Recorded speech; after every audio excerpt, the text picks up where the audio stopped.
Baik, teman-teman semuanya. Nah, kita lanjutkan lagi pembahasan kita tentang ilmu lingkungan, ekologi, dan hubungannya dengan komponen abiotik, biotik, dan culture. Nah, tadi kita sudah membahas tentang pengertian ilmu lingkungan.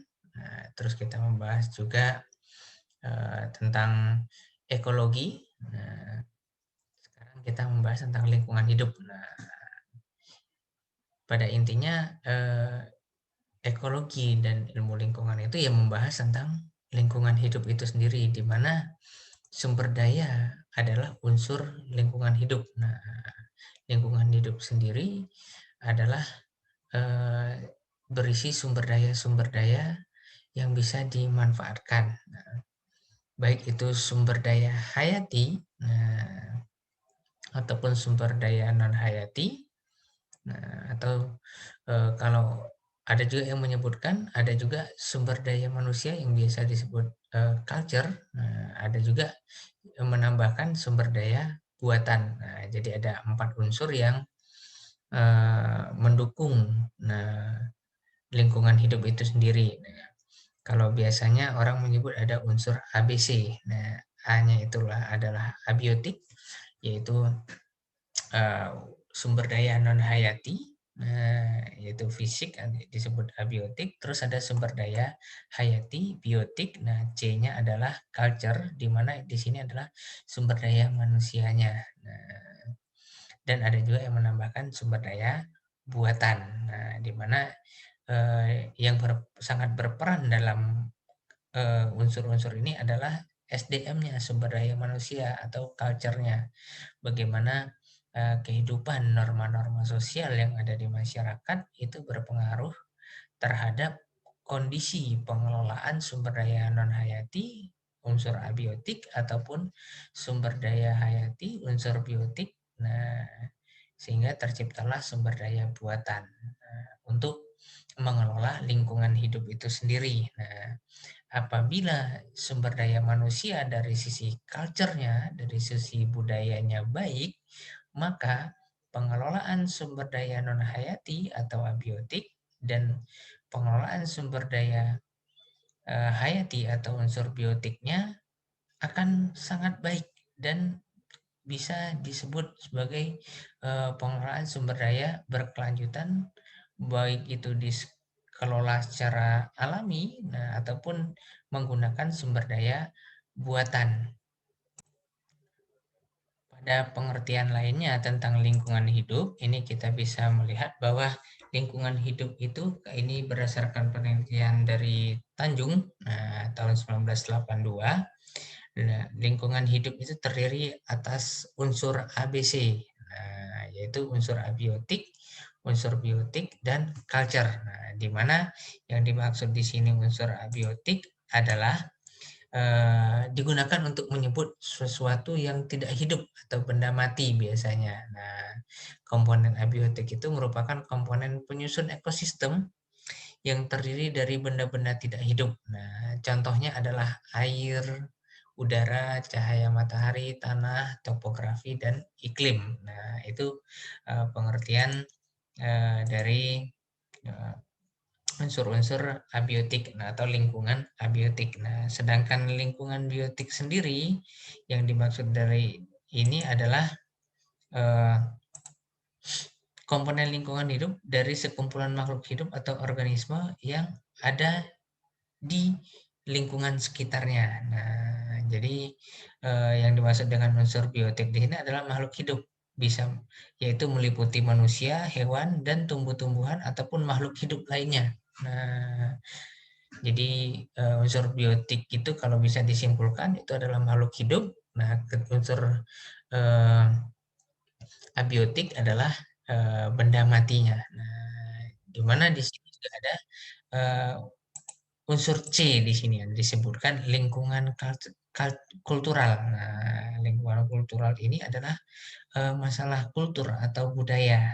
Nah, yang dimaksud dengan Lingkungan budaya adalah segala kondisi. Nah, baik berupa materi dalam bentuk benda ataupun non materi yang dihasilkan oleh manusia melalui aktivitas dan kreativitasnya. Nah, biasanya lingkungan budaya ini berupa bangunan, peralatan, pakaian, senjata ataupun eh, bisa bersifat non-materi seperti tata nilai, norma, adat istiadat, kesenian, nah, sistem politik, dan lain sebagainya. Nah, termasuk juga nanti ini bagaimana kondisi tata nilai, norma, adat istiadat, dan sistem politik ini juga akan berpengaruh terhadap pengelolaan lingkungan itu sendiri. Jadi, kalau menurut saya pribadi, nah, komponen yang paling berperan kalau dari tiga komponen ini, nah ABC, nah ataupun kalau kita lihat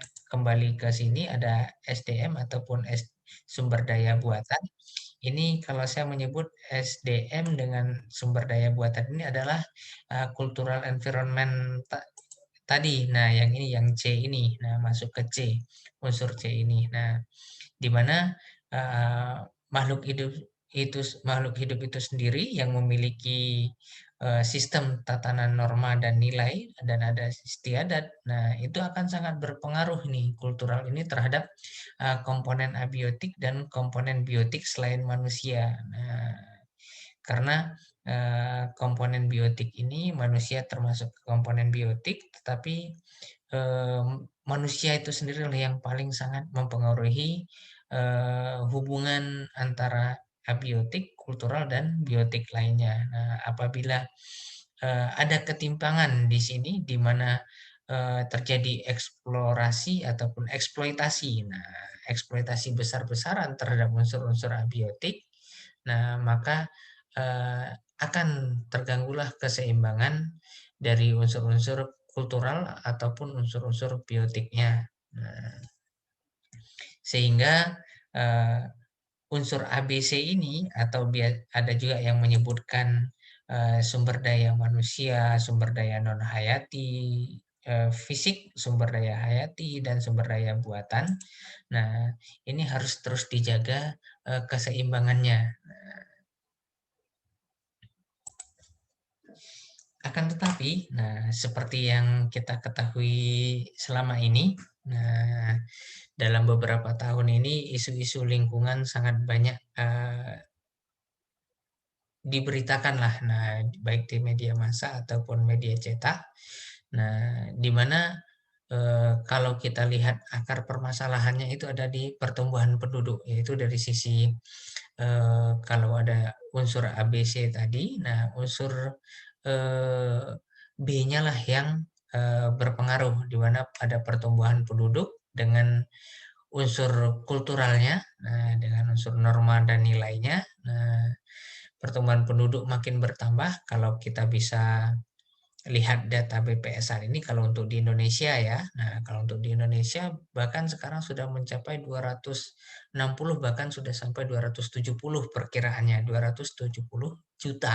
Nah, jadi bukan 270.000 lagi ataupun 200 juta lagi jumlah penduduk di Indonesia atau populasi Indonesia, tetapi sudah mencapai kurang lebih 270 juta lah, itu perkiraannya. Nah, bahkan ada yang menyebutkan pada tahun 2050 Indonesia sudah mencapai 400 juta jiwa. Nah, teman-teman bayangkan bagaimana nanti akan terjadi eksploitasi sumber daya. Nah, jadi yang awalnya adalah eksplorasi nanti akan berubah menjadi eksploitasi sumber daya. Nah, pada saat sekarang saja kita sudah banyak menemukan yang namanya eksploitasi sumber daya. Nah, kalau saya bisa mencontohkan, saya berasal dari Sumatera. Nah, di Sumatera itu sekarang ada yang namanya eksploitasi terhadap sumber daya alam. Nah, kalau di tempat saya itu menamakannya peti, nah, penambangan emas tanpa izin. Nah, jadi bagaimana oknum-oknum melakukan penambangan emas secara ilegal, nah tanpa izin di sungai-sungai ataupun di tempat-tempat tertentu, nah yang diperkirakan ada emasnya. Nah, selanjutnya apa yang mereka lakukan? Nah, yang mereka lakukan, mereka menambang emas, lalu memisahkan emas itu menggunakan air raksa antara emas dengan komponen lainnya. Nah, air raksa yang digunakan untuk memisahkan emas ini dibuang ke lingkungan. Nah, padahal sudah jelas penambangan emas itu harus memiliki prosedur-prosedur dan izin-izin tertentu untuk melakukan penambangan. Akan tetapi, kenapa ini terjadi? Nah, tidak serta-merta kita harus menyalahkan kepada oknum tersebut, tetapi kalau dilihat dari sisi lingkungannya, ini ya karena pertambahan penduduk tadi. Nah, lapangan kerja tidak ada, sumber daya yang tersedia yang dapat mereka akses itu sedikit, nah ataupun mereka tidak memiliki akses untuk ke sana karena untuk mendapatkan sumber daya tertentu biasanya membutuhkan uang. Nah, sehingga mereka apa yang mereka lakukan? Nah, dengan kemampuan yang ada ya dilakukanlah penambangan emas ilegal tersebut ataupun ada juga yang namanya illegal logging, penebangan pohon secara liar atau penebangan hutan secara liar. Nah, itu eksploitasi yang diakibatkan karena kebutuhan penduduk ini semakin meningkat juga. Kenapa? Karena ya pertumbuhan penduduknya meningkat, kebutuhannya meningkat, nah gaya hidupnya juga meningkat sehingga terjadilah eksploitasi sumber daya.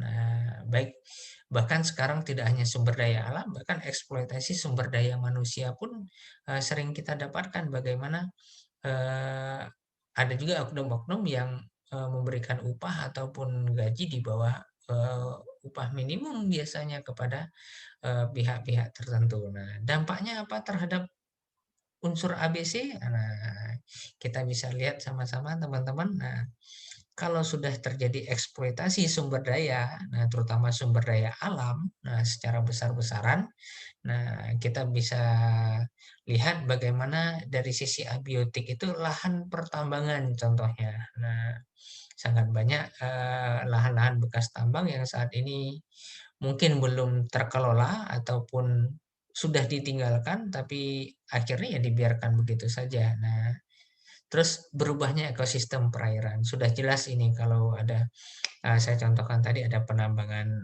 emas tanpa izin atau secara ilegal ataupun illegal logging. Nah, ekosistem akan berubah baik dari daratan ataupun perairan yang ada di sekitar lokasi penambangan tersebut. Nah, selain itu contohnya lainnya pencemaran udara juga akan terjadi. Nah, ini biasanya ketika eksploitasi sumber daya ataupun kegiatan-kegiatan yang industri terutama. Nah, banyak industrinya terjadi pencemaran udara. Ada kalau di sini yang saya sebutkannya PB, biasanya ada juga unsur-unsur lainnya, ada karbon monoksida, karbon dioksida, ada sulfur dioksida, nah dan lain sebagainya lah. Nah, atau bahkan juga berdampak kepada ya eh, yang seperti yang saya sampaikan di pertemuan sebelumnya, ya terjadi nanti efeknya kepada global warming ataupun penipisan ozon lah. Nah,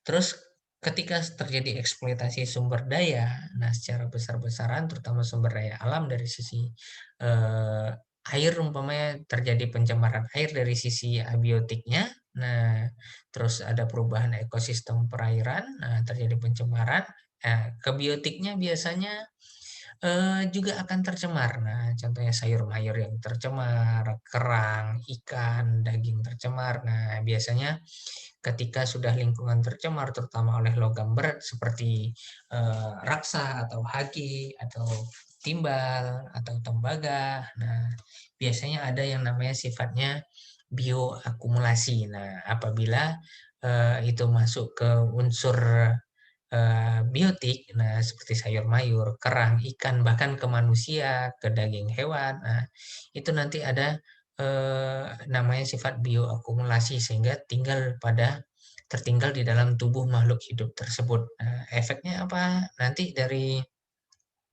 eh, efeknya bisa kepada kultural juga ini. Nah, teman-teman, sosial, ekonomi dan budaya. Nah, apabila lingkungan sudah tercemar, nah nanti biasanya dari sisi kesejahteraan akan terjadi ketimpangan biasanya kalau dari sisi kesejahteraan. Nah, yang kaya akan semakin kaya, yang miskin akan semakin miskin. Nah, ketika sudah terjadi eksploitasi sumber daya secara besar-besaran. Nah, terus juga dari sisi kesehatan. Nah, biasanya ketika sudah terjadi kesenjangan, maka eh, kesehatan ini juga akan berpengaruh, terutama juga adanya eksploitasi sumber daya alam besar-besaran, ya lingkungan tercemar. Kalau air sudah tercemar, udara sudah tercemar, sudah pasti kesehatan akan terganggu. Nah, dan juga dari sisi budaya lainnya, sosial ekonomi budaya, eh, kalau sudah dieksploitasi secara besar-besaran sumber daya alamnya, maka tingkat kemiskinan tentu akan bertambah juga. Kenapa? Karena eh, biasanya kalau sudah eksploitasi ini hanya menuju kepada oknum-oknum tertentu saja ini pendapatannya, sehingga itu tadi yang saya sampaikan. Nah, yang sejahtera itu sebagian kecil, sebagian besar akan semakin miskin. Nah, ketika sudah kesehatan terganggu, kemiskinan merajalela, nah, semakin meningkat kemiskinan, angka kemiskinan, maka tingkat pendidikan juga akan semakin turun. Jadi itulah kenapa kita harus seimbang dalam melakukan yang namanya pemanfaatan sumber daya alam. Nah, ataupun bisa jadi SDM juga sama antara unsur abiotik, biotik. Nah, itu harus seimbang penggunaannya. Nah, diatur dengan culture biasanya, dengan kultural atau sosial ekonomi budayanya supaya seimbang. Nah, apabila salah satunya tidak seimbang, ya akan timbul permasalahan-permasalahan baik di abiotik, di biotik ataupun kultural atau sosial ekonomi budaya. Ini slide terakhir sebagai pengantar di pertemuan ketiga ini. Nah, tadi kita sudah membahas tentang ilmu lingkungan, hubungannya dengan ekologi, hubungan dengan unsur abiotik, biotik, dan sosial ekonomi budaya atau culture, kultural, atau culture. Nah, eh, jadi semuanya harus seimbang, komponen abiotik, biotik, dan kultural. Nah, untuk menyeimbangkan itu kita sebagai umat Muslim, kita sebagai orang UII, mahasiswa UII, ketika melakukan pengambilan sumber daya alam ataupun pemanfaatan sumber daya alam ataupun sumber daya manusia, yang perlu kita ingat adalah ini.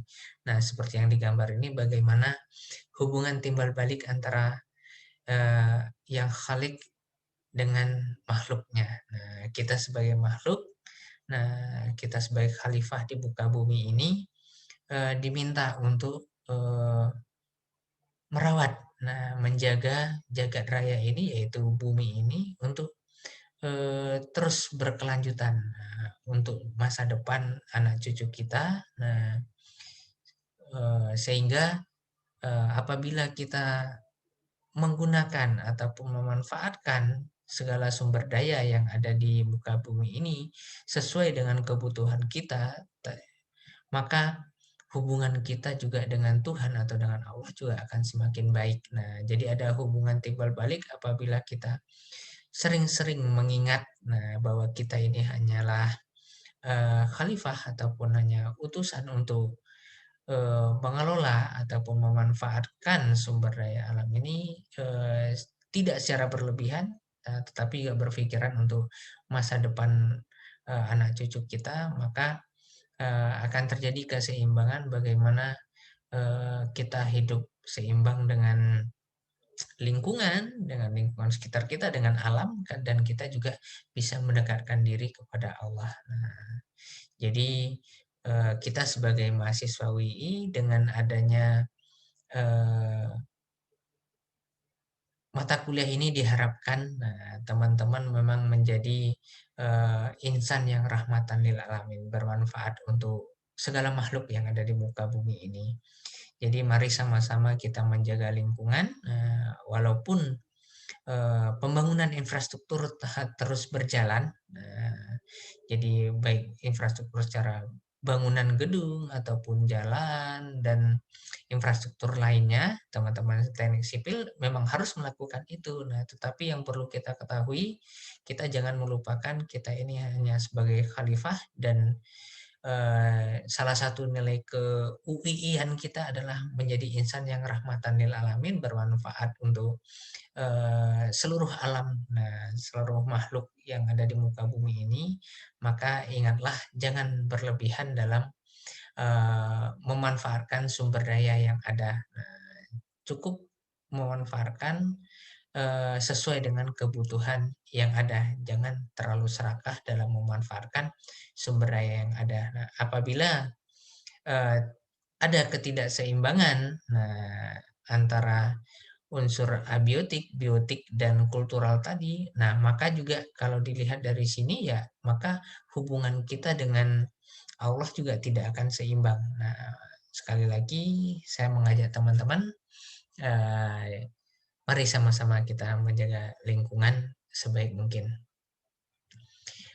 Baik teman-teman semuanya, ini materi untuk pertemuan ketiga kita. Nah, nanti akan saya upload lagi materi-materi yang lainnya. Semoga bermanfaat dan mohon maaf apabila ada kesalahan. Terima kasih. Assalamualaikum warahmatullahi wabarakatuh.